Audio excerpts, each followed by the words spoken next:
Sir, do you? Yeah, just kind of getting to the test and what the foundation for that test is. And, you know, you see these comparisons between Finland, China, and then we've got our own sort of level that teachers are now assessed again. I mean, how is that established, and in terms of the international comparisons and maybe even teaching style approaches, are they also teaching to a test in, say, Finland or China? Finland doesn't even have standardized testing. And Diane Ravish writes a lot about this, and that on international tests, we're always saying we're 17th or we're in the middle, but if you remove poverty as a barrier, if you take the students who are on the greatest, who are the largest percentage of poor students, if you take that out of the equation, our students score right at the top with everybody else.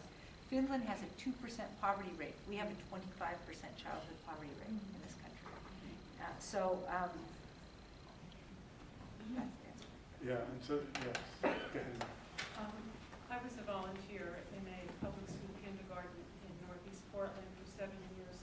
And one of the issues that I see that I haven't heard addressed yet is how can we talk about improving and helping teachers if we're still dealing with classroom sizes that are exceeding 25, 27 kindergarten. Yep.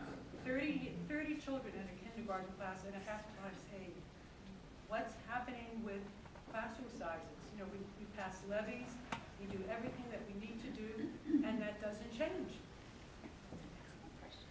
Go ahead. Well, this has been a huge issue for us. I mean, one of the reasons I think many parents like myself have gotten on board into this advocacy route is because we were seeing this, you know, the constant cuts in funding. Oregon, we've lost over 7,000 teachers in the past few years. We have, you know, I have a 5th grader, 37 kids in our class. Beaverton, class sizes of 50 and 60. And your play noted data and this obsession with data and sort of tracking students from, you know, preschool on, you know, college and career. And just to point out what's happening with the reforms in our state, one example of what's happening is they want to, you know, transform the system, and they've kind of lost sight of what it takes to provide a quality education for students, things as basic as smaller class sizes. For example, in the proposed budget coming up, there's money for a statewide longitudinal data system, okay?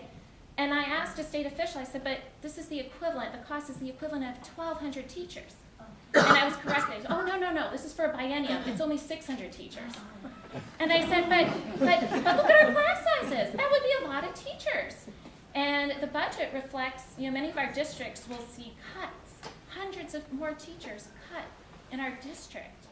And you know, people say we don't have money. There was an article recently in Willamette League, and it actually highlighted how, you know, the new chief education officer was chosen because he seems like someone who can do more with less resources.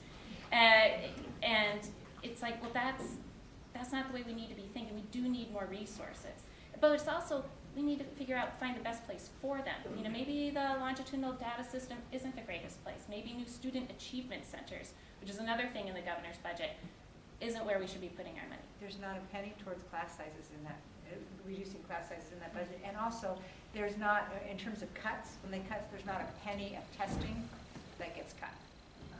Nothing. Lisa?